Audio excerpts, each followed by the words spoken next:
This is the Lone Crater YouTube. We hope this video helps. In this video, I will explain how to use Gemini on Pixel 9 Pro.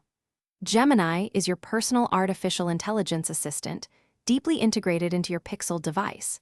It brings powerful conversational and generative AI right to your fingertips, making everyday tasks simpler and more intuitive.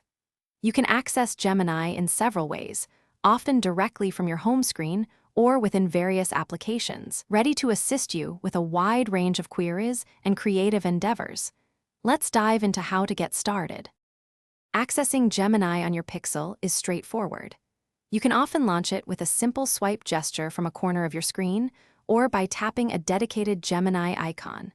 For hands-free interaction, just say "Hey Google" followed by your request, and Gemini will be ready to respond.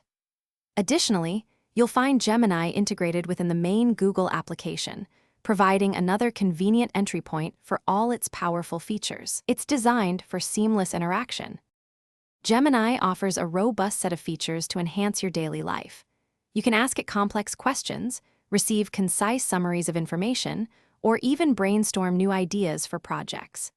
It excels at generating creative text formats, from crafting a poem to writing lines of code or developing a script.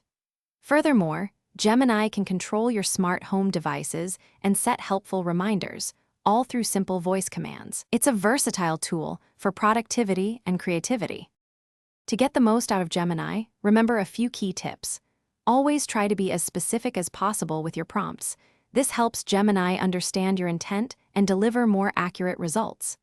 Don't hesitate to experiment with various types of queries, from factual questions to creative writing, to fully explore its extensive capabilities.